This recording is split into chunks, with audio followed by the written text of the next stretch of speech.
Bonjour à toutes et à tous, merci de votre fidélité. Dans la nuit de Noël, Jésus a trouvé sa place, il a trouvé un abri dans le cœur d'un jeune couple rempli de foi dans l'attente de la promesse de Dieu. Cette nuit-là, Marie et Joseph ont abrité dans leur cœur, dans leurs bras, le Seigneur de la vie. Dans leur hâte, ils lui ont trouvé un logement, une étable, puisqu'il n'y avait plus de place ailleurs. Ils prennent soin de lui en l'éduquant dans leur culture et dans leur foi, comme le font une multitude de familles par le monde. Ils offrent à leur enfant ce qu'ils estiment bon pour lui. L'Évangile nous les décrit comme étant disponibles au projet de Dieu, ouverts à la présence et à l'œuvre de Dieu dans leur vie.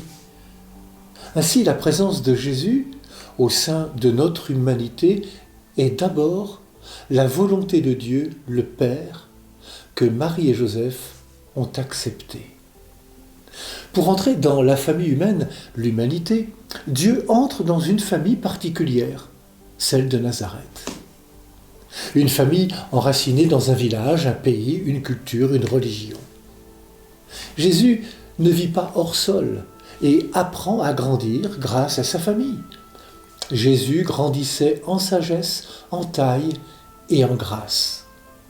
La famille est le premier lieu de l'éducation à l'humanité.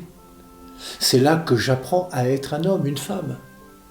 On apprend à devenir parent, on apprend de son conjoint, on apprend de ses parents. Oui, la famille est une école de vie, une école d'humanité.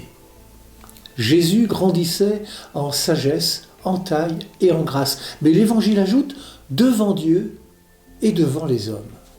Ainsi, Jésus est à la fois lié à sa famille de Nazareth, mais aussi lié à celui qu'il appelle son Père. On entendra le jour de son baptême par Jean dans les eaux du Jourdain la voix du Père dire « Celui-ci est mon Fils bien-aimé ». Alors, on comprend la parole mystérieuse que Jésus dit à ses parents lorsqu'il le retrouve dans le temple de Jérusalem. « Ne saviez-vous pas qu'il me faut être chez mon Père ?» Le poète et peintre libanais Khalil Gibran écrivait dans son recueil « Le prophète » « Vos enfants ne sont pas vos enfants. Ils sont les filles et fils de l'appel de la vie à elle-même. Ils viennent à travers vous, mais non pas de vous. Et bien qu'ils soient avec vous, ils ne vous appartiennent pas. » Il est beau de voir Marie et Joseph accepter avec humilité que cet enfant ne soit pas que le leur, mais aussi l'enfant de la promesse. Marie et Joseph acceptent d'entrer dans un projet plus grand que le leur. Ils acceptent de recevoir une mission. À l'image de Marie et Joseph, les familles chrétiennes reçoivent la mission de révéler au monde l'amour qui les fait vivre. Et cet amour, c'est quelqu'un. C'est celui que nous avons accueilli dans toutes nos crèches à Noël. C'est Jésus. Marie et Joseph découvrent, comme tous les parents, que leur enfant ne leur appartient pas. Qu'il est une personne à qui ils ont donné le jour, une personne libre et unique. Ils acceptent d'être la crèche où Dieu peut prendre place. Nos familles sont donc invitées à être des communautés aimantes, des communautés croyantes, des communautés priantes, des communautés servantes. Nos familles sont invitées à ne pas se laisser envahir par les nombreuses tâches et activités en oubliant Jésus qui est la source de tout amour véritable.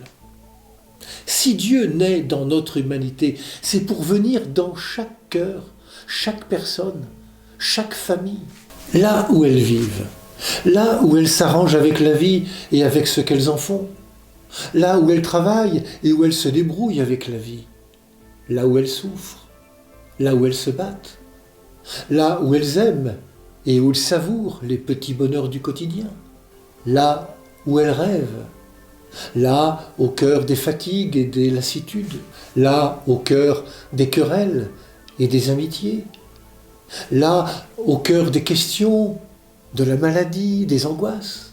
Oui, là, dans la vraie vie, pas à côté, pas ailleurs. C'est donc au cœur d'une vraie famille que Jésus va grandir. Laissons Jésus grandir en nous et dans nos familles. Nos seules forces risquent de s'épuiser alors que l'amour de Dieu, lui, est inépuisable. Peut-être nous faut-il être parfois comme Jésus chez notre Père du ciel. Bonne journée à toutes et à tous. Prenez bien soin de vous et des autres.